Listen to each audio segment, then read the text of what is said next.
Haleluya, puji nama Tuhan. Selamat pagi Bapak, Ibu, Saudara, dimanapun Anda berada. Tema renungan saya adalah mujizat Natal. Apakah pagi hari ini Anda semua siap menerima mujizat Natal? Puji Tuhan. Apa itu mujizat Natal? Mujizat itu bukan kado, bukan barang, bukan berkat, tapi mujizat itu ada namanya, seorang pribadi, yaitu Yesus Kristus Tuhan. Dan pada pagi hari ini, kalau kita beriman dan percaya, di mana 2 atau 3 orang sepakat, maka Dia akan hadir di antara kita. Dialah Yesus yang mati dan bangkit pada hari yang ketiga.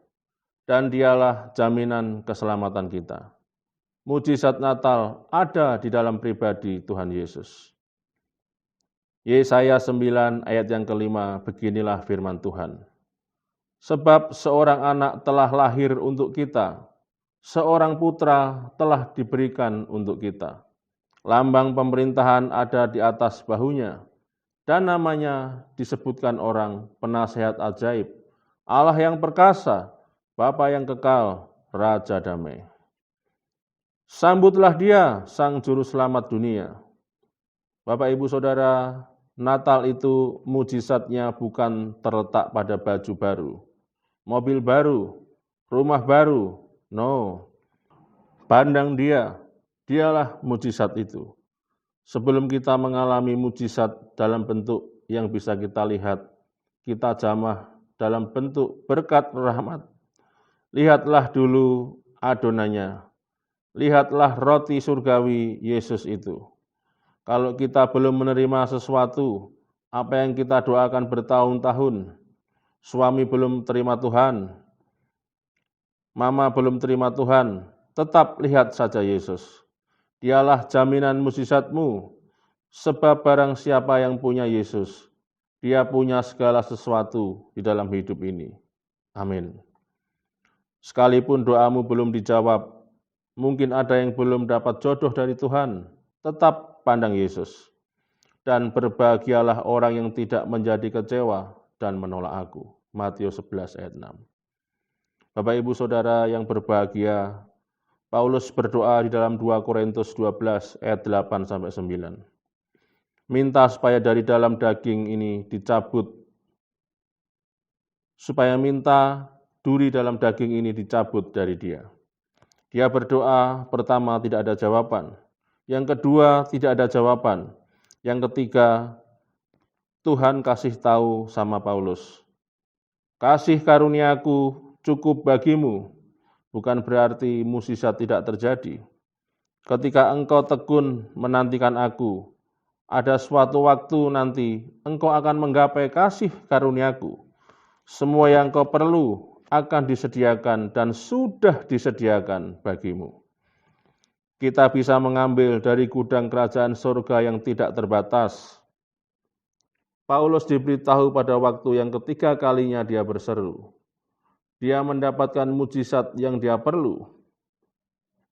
Pada waktu ketiga kalinya dia berseru, karena dia tidak jemu-jemu berseru dan memandang Tuhan. Seperti seorang janda yang datang pada seorang hakim yang tidak takut akan Tuhan dan semena-mena. Dia terus datang, sampai hakim ini berkata, jangan-jangan nanti dia menyerang aku. Akhirnya diberikanlah janda itu apa yang dia mau. Diberikanlah keadilan yang dinantikan sekian lama. Saudara-saudara yang berbahagia, Paulus saat berdoa yang ketiga kalinya, dia mendapat akses yang tidak terbatas di dalam kerajaan surga. Tuhan berkata, kasih karuniaku bisa menjawab setiap keperluanmu, setiap kebutuhanmu, setiap masalahmu, setiap keterbatasanmu, setiap penyakitmu. Tuhan bisa isi semuanya. Pada waktu dia berseru ketiga kali itulah Tuhan berkata, kasih karuniaku cukup bagimu. Itu bukan penolakan, bukan Bapak, Ibu, Saudara. Arti sebenarnya Yesus sedang membukakan semuanya karena kita tekun mencari Dia. Silahkan ambil apa yang kau perlu. Kalau engkau sakit hari ini, engkau pasti sudah disembuhkannya. Mari saya ajak Anda bahwa seorang yang memandang Yesus, maka engkau akan memperoleh upah yang tidak terbatas. Saya sedang tidak mengajarkan Injil kemakmuran, Bapak Ibu Saudara. Tetapi mengikut Yesus, kita akan menjadi kaya. Tapi saya memberitakan firman Allah, inilah fakta kebenaran yang tidak akan berlalu, sekalipun bumi dan langit akan berlalu.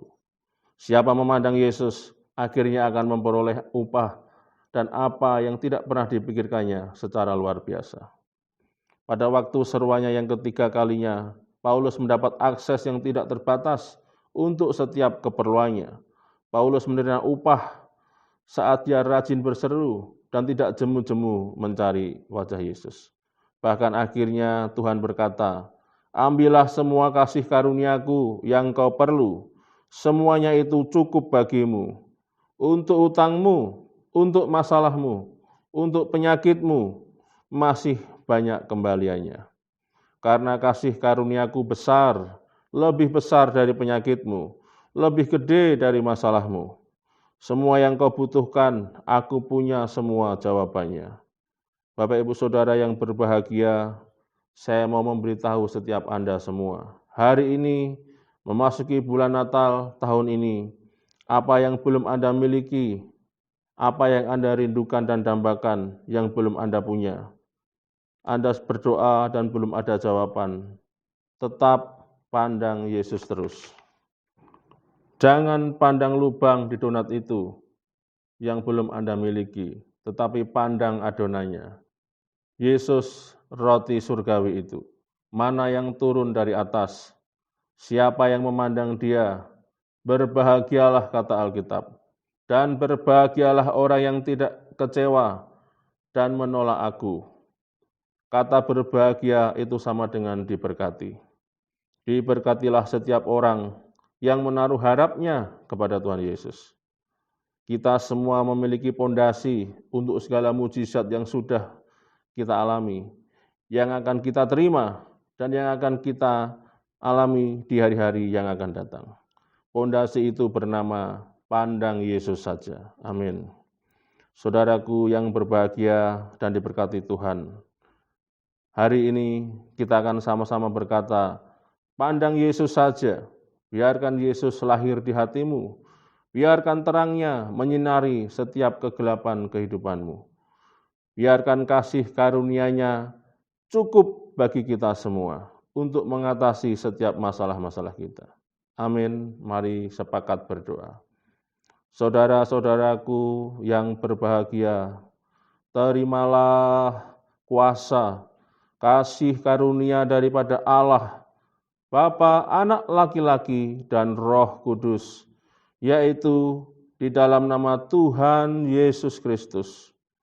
Kuasa kasih karunia melimpah bagi gereja Tuhan di tempat ini, dan kuasa kasih karunia bagi Bapak Gembala dan Bapak Wakil Gembala beserta seluruh keluarga besar. Terima kasih Tuhan, hamba percaya kami semua sudah diberkati. Di dalam nama Tuhan Yesus Kristus, hamba berdoa dan mengucap syukur. Haleluya. Amin.